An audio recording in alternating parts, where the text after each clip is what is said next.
मेरे प्यारे बच्चों, मैं सोनिया जीके भाई राजवीर चैनल में आपका स्वागत करती हूँ।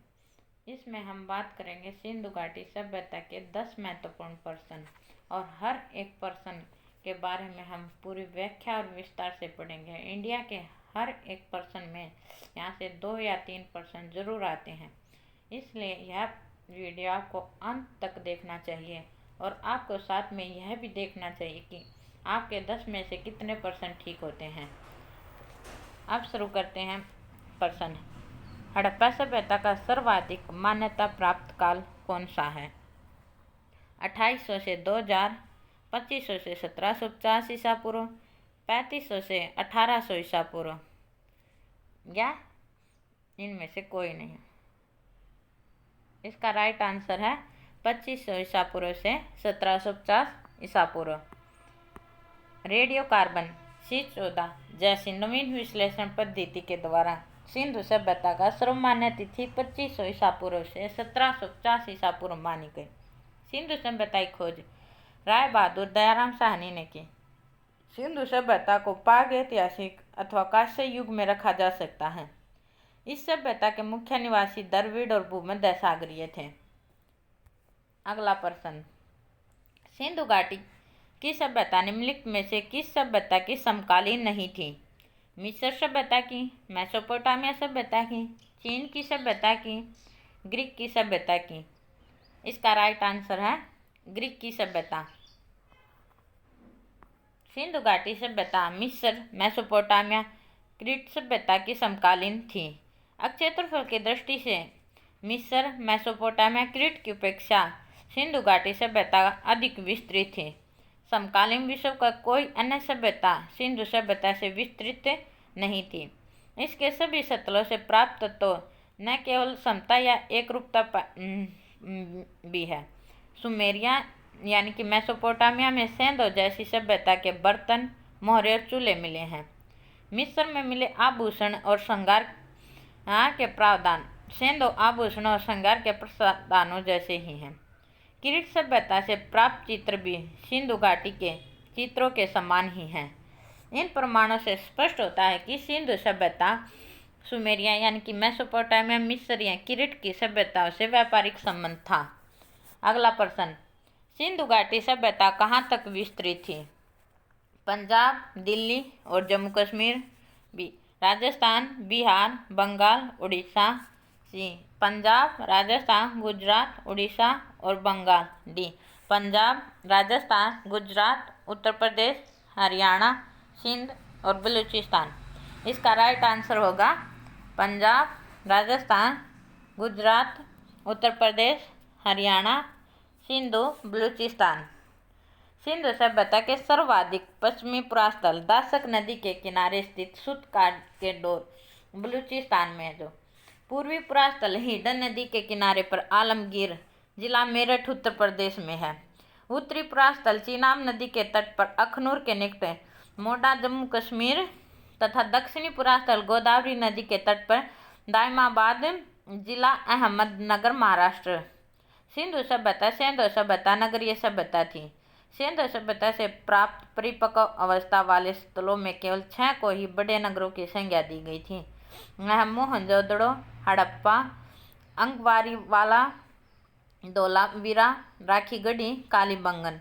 स्वतंत्रता प्राप्ति के पश्चात हड़प्पा संस्कृति के सर्वाधिक स्थल गुजरात में खोजे गए थे। लोथल सुतकोतदा सिंधु सभ्यता का बंदरगाह था। जुते हुए खेत नक्काशीदार ईंटों के प्रयोग के साक्ष्य कालीबंगन से प्राप्त हुए हैं। अगला प्रश्न, सिंधु घाटी की सभ्यता में घोड़ों के अवशेष कहाँ मिले हैं? ऑप्शन, सुरकोटदा, बनावली, मांडा, राखीगढ़ी। इसका राइट आंसर है सुतकोटदा। सुतकोटदा गुजरात के कच्छ जिले में स्थित एक महत्वपूर्ण हड़प्पीय स्थल है।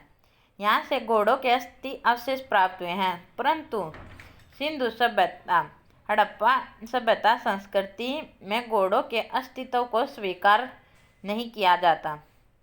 आमरी से 12 सिंगा का साक्ष्य मिला है। रोपड़ के एक कब्रिस्तान से मनुष्य के साथ पालतू कुत्ते के दफनाए जाने के प्रमाण मिले हैं। सूतकोटड़ा से एंटीमनी की एक छड़ भी प्राप्त हुई है। सूतकोटड़ा की खोज वर्ष 1964 में जेपी जोशी ने की थी।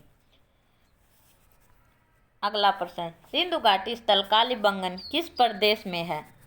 ऑप्शन राजस्थान में, गुजरात में, मध्य प्रदेश में, उत्तर प्रदेश में। इसका राइट आंसर है राजस्थान में। कालीबंगा राजस्थान के हनुमानगढ़ जिले का एक प्राचीन ऐतिहासिक स्थल है। यहाँ हड़प्पा सभ्यता के बहुत दिलचस्प महत्वपूर्ण अवशेष मिले हैं। कालीबंगा एक छोटा नगर है। यहाँ एक दुर्ग मिला है। प्राचीन द्रष्टवती सरस्वती नदी घाटी, जो वर्तमान में घग्गर के नाम से जानी जाती, के क्षेत्र में सिंधु सभ्यता के भी प्राचीन कालीबंगा की सभ्यता पल्लवित और पुष्पित हुई है। कालीबंगा 4000 ईसा पूर्व से भी अधिक प्राचीन मानी जाती है। सर्वप्रथम 1952 ईस्वी में अमलानंद घोष ने इसकी खोज की थी। बी के थापर और वी लाल ने 1961 और 1969 में यह उत्खनन का कार्य किया था।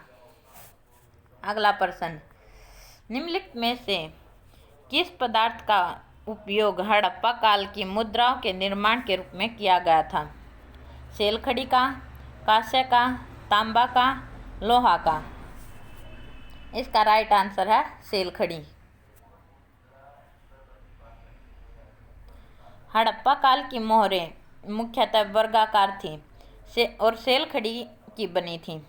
मोहरों में सर्वाधिक संख्या में एक श्रृंगी पशु की आकृति मिली है। मोहनजोदड़ो से एक कांस्य निर्मित नर्तकी की मूर्ति मिली है। सिंधु प्रदेश में भारी संख्या में आग की पक्की मिट्टी की मूर्तियां, जिन्हें टेराकोटा कहा जाता था, प्राप्त हुई हैं। अगला प्रश्न, हड़प्पा सभ्यता किस युग की थी? कांस्य युग की थी, नवपाषाण युग की, पुरापाषाण की, लौह युग की। इसका राइट आंसर है कांस्य युग।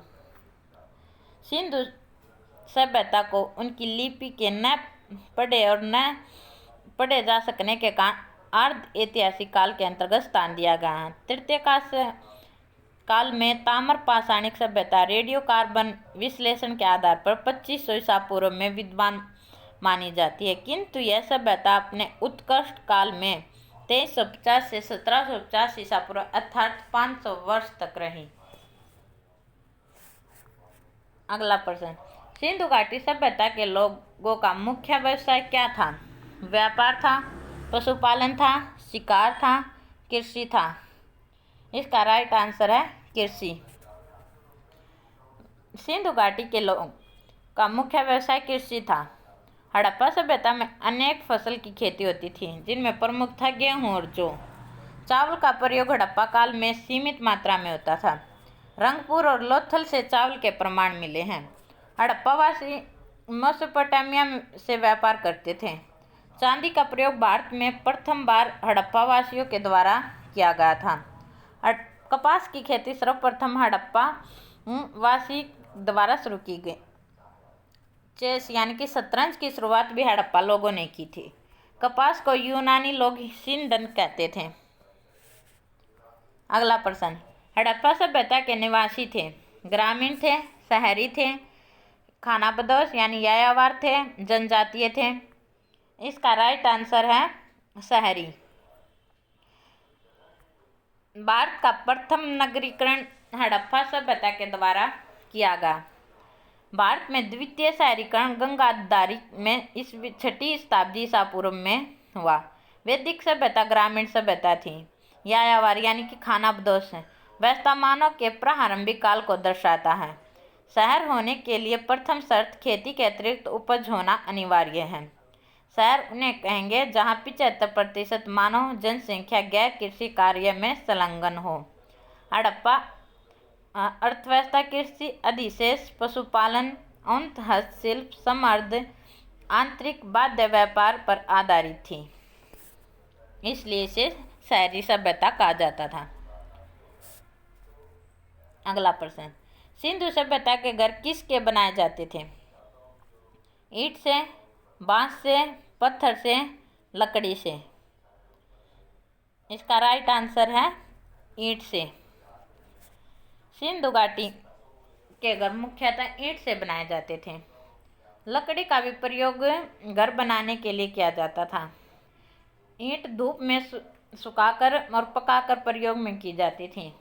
सिंधु सभ्यता में जो ईंटों का प्रयोग किया जाता था उनका अनुपात 4-2-1 था। ईंटों का प्रयोग अनेक आकार में करते थे। अलंकृत ईंट का प्रयोग का प्रमाण कालीबंगन में मिला है। सिंधु घाटी की सभ्यता का सबसे पूर्वी सीमा मेरठ के हिंडन नदी के तट पर आलमगीरपुर था। अब यह क्वेश्चन आपके लिए, हड़प्पावासी किस वस्तु के उत्पादन में सर्वप्रथम थे? मुद्राओं के में, कांसे के औजार बनाने में, कपास की खेती करने में, जौ की खेती करने में। मेरे प्यारे बच्चों, इसका आंसर आपको कमेंट में लिखकर बताना है। अंत में मैं आपसे उम्मीद करती हूँ कि अगर आपको मेरी यह वीडियो पसंद आई हो तो प्लीज़ वीडियो को लाइक, शेयर और सब्सक्राइब करें और साथ में घंटी वाला बेल आइकन भी जरूर दबा लें ताकि इसका अगला भाग आपको आसानी से मिल सके। धन्यवाद।